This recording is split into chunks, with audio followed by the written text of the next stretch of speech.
de víctimas. Gracias por estar aquí.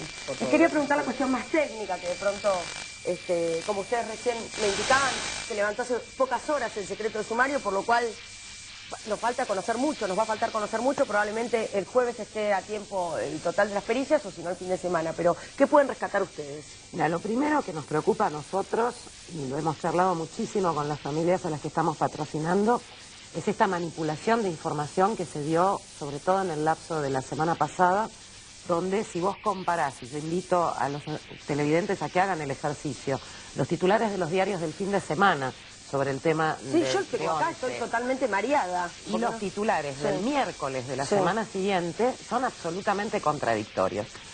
Si a eso le agregás que todo el proceso pericial estuvo bajo secreto de sumario desde una semana después de ordenadas las pericias.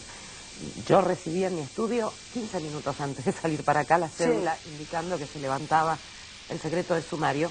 Indudablemente lo que hay son operaciones de prensa que a estar al tenor de lo que trasciende y que por quienes nos asesoran a nosotros en la materia estrictamente técnica sabemos que es mentira en buena medida, indudablemente tienen como objeto dirigir la atención de la opinión pública hacia esta idea del accidente, la tragedia, el hecho inevitable, y si todo lo demás falla, bueno, la culpa del maquinista, el error humano, etcétera. A mí, por lo menos, por todo lo que leí, me quedó una idea de que, digamos, el Motorman alguna responsabilidad tenía. Esto le estoy hablando desde la total ignorancia, de lo que leí de los periódicos, que como dice la doctora Verdú, puede estar totalmente equivocado, porque tomen en cuenta que recién hemos invitado peritos para este programa y ellos mismos dijeron no podemos ir porque hay secreto de sumario. Exactamente.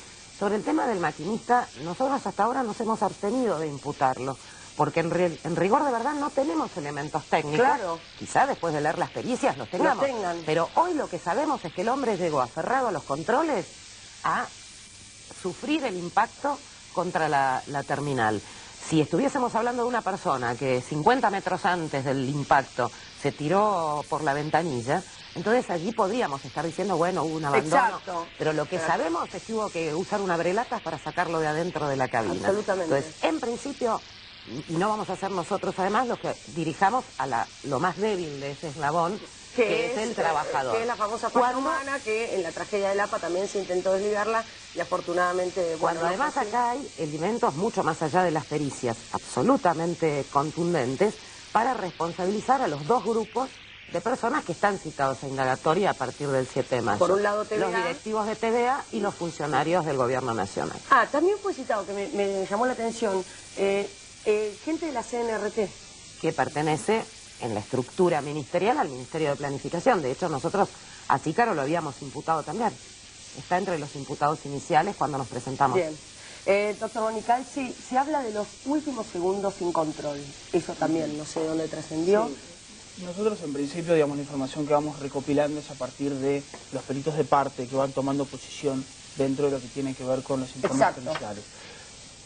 A nuestro entender, son sumamente, al menos hasta lo que ahora hemos podido tener contacto, contradictorias las pericias.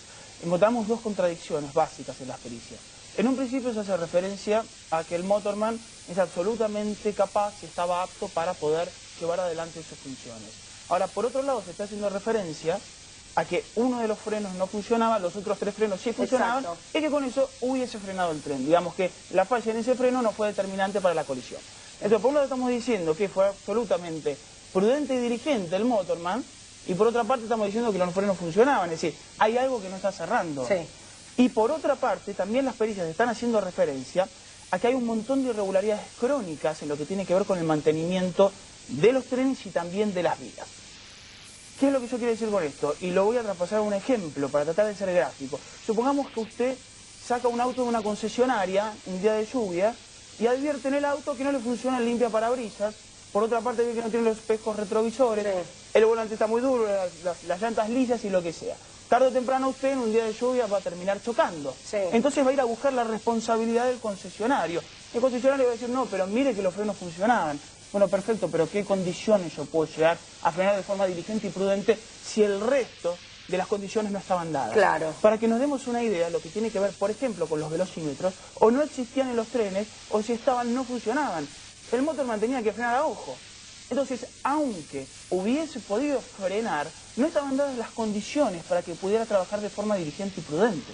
Bien. Ahora, si vamos a lo técnico, hay un detalle que a nosotros nos preocupa, que es que en todo lo que ha trascendido hasta ahora, insisto, que no sabemos con qué fuente, más allá pero igual de cuando que ustedes han sido los peritos de parte. Cuando ustedes dicen, los dos datos que nos vienen nos provoca confusión, por algo el juez pidió ampliación. Claro, pero hay un detalle que a nosotros nos ha explicado la persona que quizá más sepa de ferrocarriles en la Argentina, que es el señor Juan Carlos Sena, el autor del ferrocidio, sí, un trabajador de toda su vida ferroviario y que lleva escritos muchos libros precisamente con la preocupación de salvar al tren y de hacer propuestas concretas para su funcionamiento. Él desde un primer momento nos está acompañando, más allá de que además un amigo personal tiene una íntima vinculación con todos los reclamos vinculados con el tema del tren, y nos decía que lo que está faltando y de lo que no se está hablando es de todo el mecanismo de mantenimiento hidráulico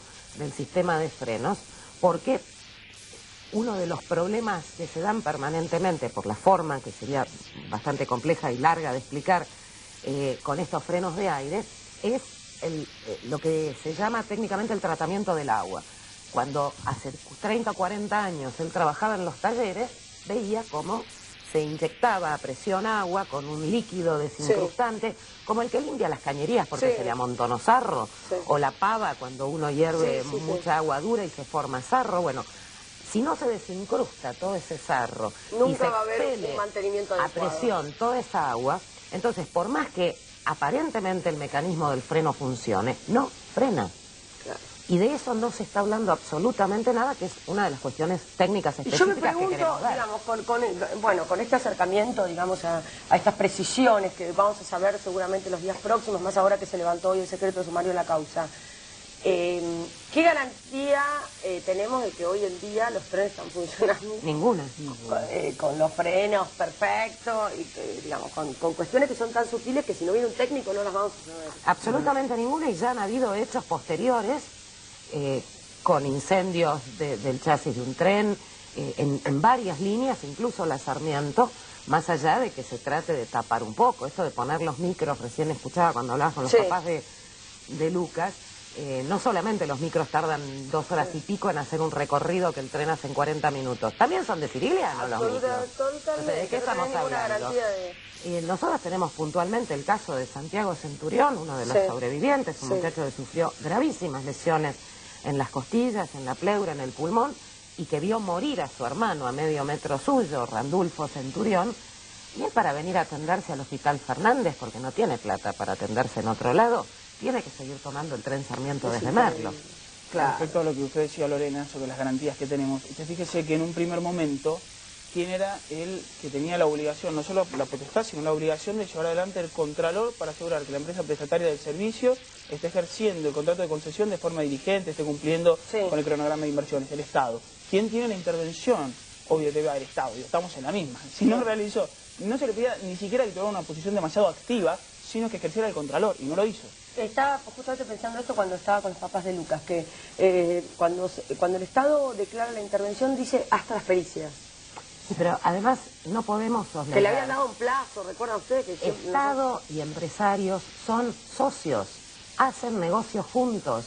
Entonces, que uno se esté controlando al otro o interviniendo al otro, en definitiva, lo que está haciendo es dejar la seguridad de los pasajeros, la vida de todos nosotros, en manos de los mismos que causaron este hecho que nosotros seguimos resistiéndonos a llamar accidente, porque un accidente indudablemente es algo que uno no puede evitar, que sucede por las fuerzas de la naturaleza, o que aún previsto no se puede impedir, tiene que suceder inexorablemente. Y acá no solamente se sabía que esto iba a suceder, faltaba ponerle fecha, hora y cantidad de muertos.